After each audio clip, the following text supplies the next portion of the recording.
Welcome to Trion's Realm. Today, I want to continue on my journey revisiting the classic, Legend of Zelda series. So next up will be Legend of Zelda: A Link to the Past. Now this one, for the SNES, for many people, this is especially older fans, this is like the pinnacle of the series for them. This is their number one, and I completely get it. I was there, I played it to death. I absolutely love this game. Now, while it's not in my top 5, I still put it up there as a absolute stone cold classic that holds up even today. Now, in a nice callback to the original, one of the things I love about this one was same thing. Even though they did a better job of explaining things in the game as to how to play, this one did like the original NES and included some extra stuff with it. So you had the full-on instruction manual, and it was a good one. Great way to, explain the backstory, give you all the new stuff that you could do. Maps, because now the maps were 3D. They were actually layered on top of each other. Yeah, this was the next leap in the original Zelda formula. On top of that, they gave you a great map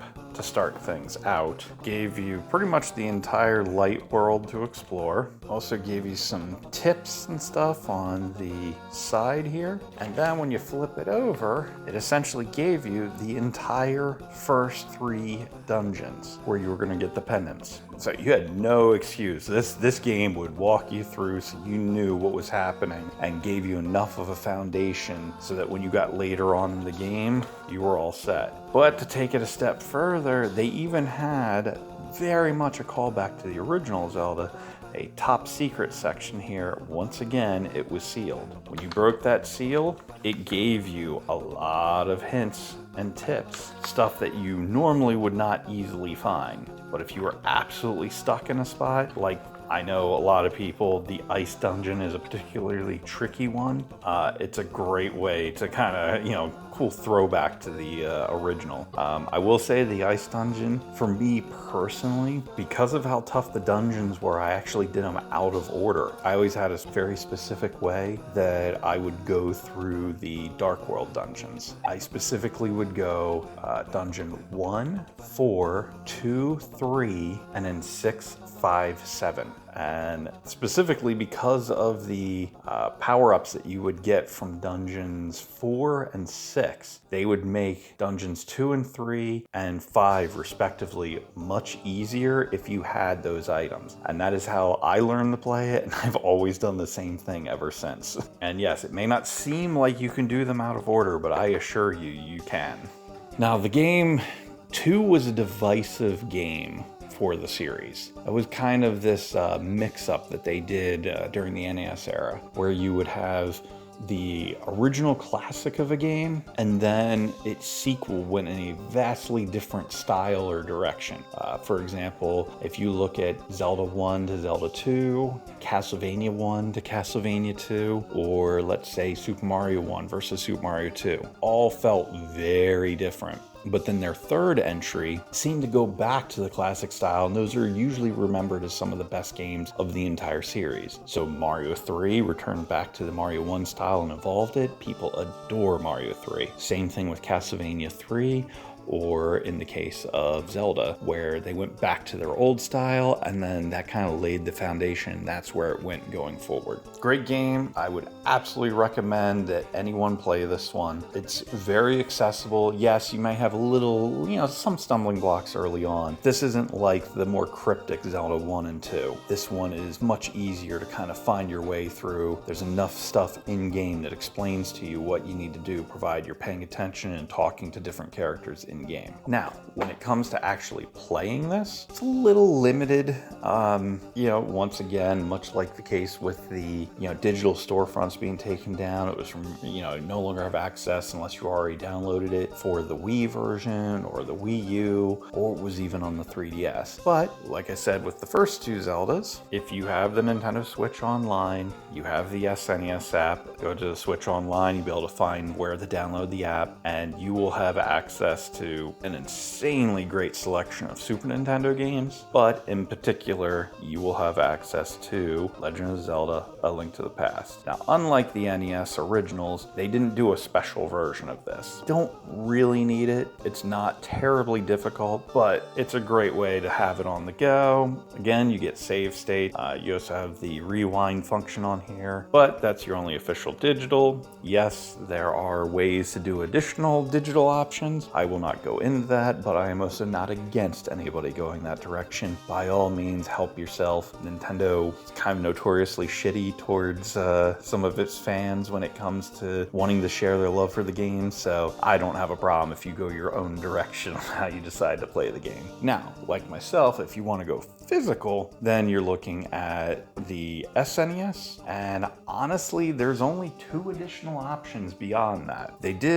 Capcom did this for them. They did a full-on port of this to the Game Boy Advance. On top of that, it also has 4 Swords. This is the beginning of the 4 Swords series, because there's 3 games that are part of the 4 Swords series. But unfortunately, in the case of this one, you will need enough cartridges to be able to play. So if you have 1 cartridge, you cannot play. You will need 2 or more cartridges, up to 4 total, to be able to play 4 Sword. Now, when it comes to Link to the Past, fully playable, no problem. Good version of the game to play.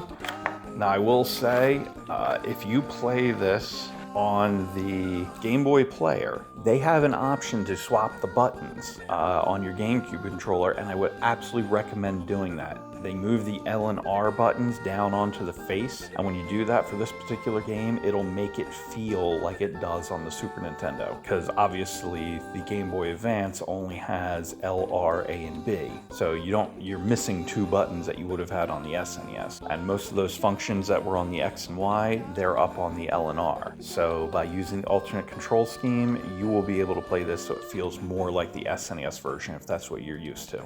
Okay, now when it comes to this, they did add an additional dungeon here, but getting to it is going to be a bit tough because it will require you to have beaten both games. And if you don't have additional people to play with, that's going to be a tough one. But if you do, there is an option to play through an entire dungeon that is exclusive to that version of the game. Unfortunately, the barrier of entry is kind of a pain in the ass on that one. When it comes to physical, there is one other option. This was from 2017. You had the SNES Classic. This one has A Link to the Past on it.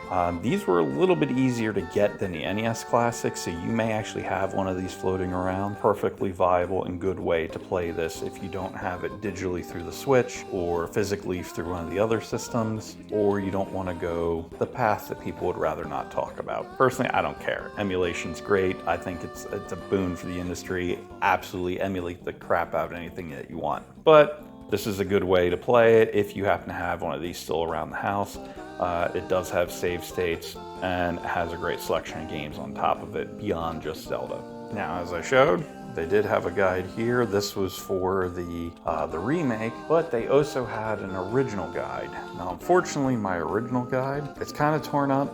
This was passed down to me, or I inherited it. Unfortunately, the method in which I got it was through a friend who passed away. I may eventually talk about that one, but I can't bring myself to get rid of it, even though it's absolutely torn to hell. A lot of good memories for this one. My friend Charlie, he was a huge fan of the series like myself, and this guide was great. It did actually go a lot more into the lore, has some great artwork in there. If you can get a hold of one of these guides or check out the details to it online, I would absolutely recommend it. They have some great flavor text in there in terms of explaining some of the stuff, and I would absolutely recommend checking this one out if you can get a hold of it. Yeah, as I said, unfortunately, it's pretty beat up, but I have a lot of memories tied up with this one. Now, unlike some of the other games, especially the earlier ones, there are some options if you want to explore with or experience the story without actually playing the game.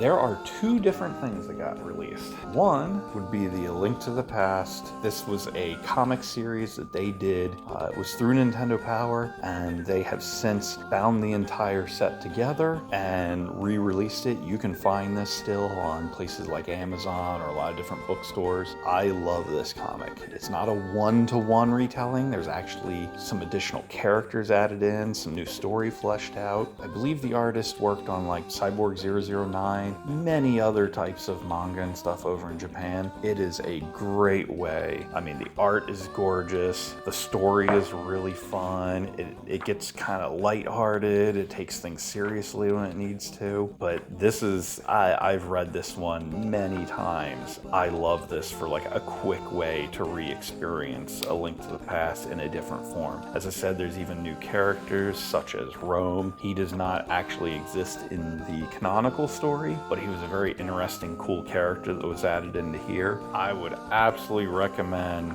going through this one yourself if you're a fan of Link to the Past. As I said, it's a fun, excellent way to re-experience the story. You should be able to get this pretty easily online. They also released an entire manga series of the different Legend of Zelda games. If I remember correctly, they didn't do Link's Awakening, they didn't do the first or the second Zelda game, but starting with Link to the Past, they started doing a lot more of them. Again, it's not 100% canon, but it expands in some very interesting ways, and it's a fun way to experience the story that if you don't feel like playing through the game, or you've played through the game 100 different times, and you want to get kind of a different experience, this would be the way to go. Now, because it is manga, you do have to remember this is laid out as it is over in Japan. Reading right to left, moving down the panels, takes some getting used to. The book actually will always explain to you how it is that you're supposed to read it. If you're looking for a good way to experience the Link to the Past story, again, they add in new characters, kind of like the other comic, flesh things out. The artwork is great. It's a fun way to kind of re-experience a different take on the story. In the case of both of these, they do give you the core story. You still get to the same point that you would through the game. This kind of fleshes things out and gives you some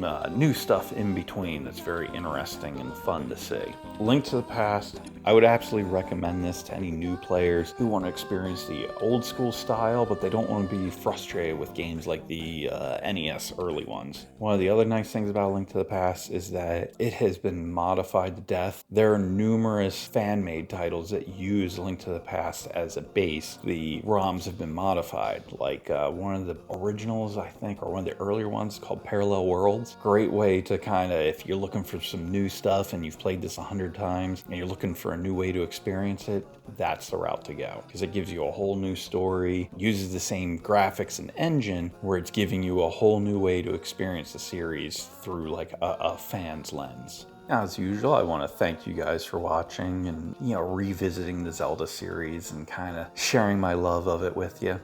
If you like what you see here and you'd like to see more, please like and subscribe. Feel free to comment down below, share your own memories of the series. And I'd love to hear other people's entry point into the series, what they think about these earlier games, especially if you're a Zelda fan who got into it more recently. Thank you for watching, and I'll talk to you guys later.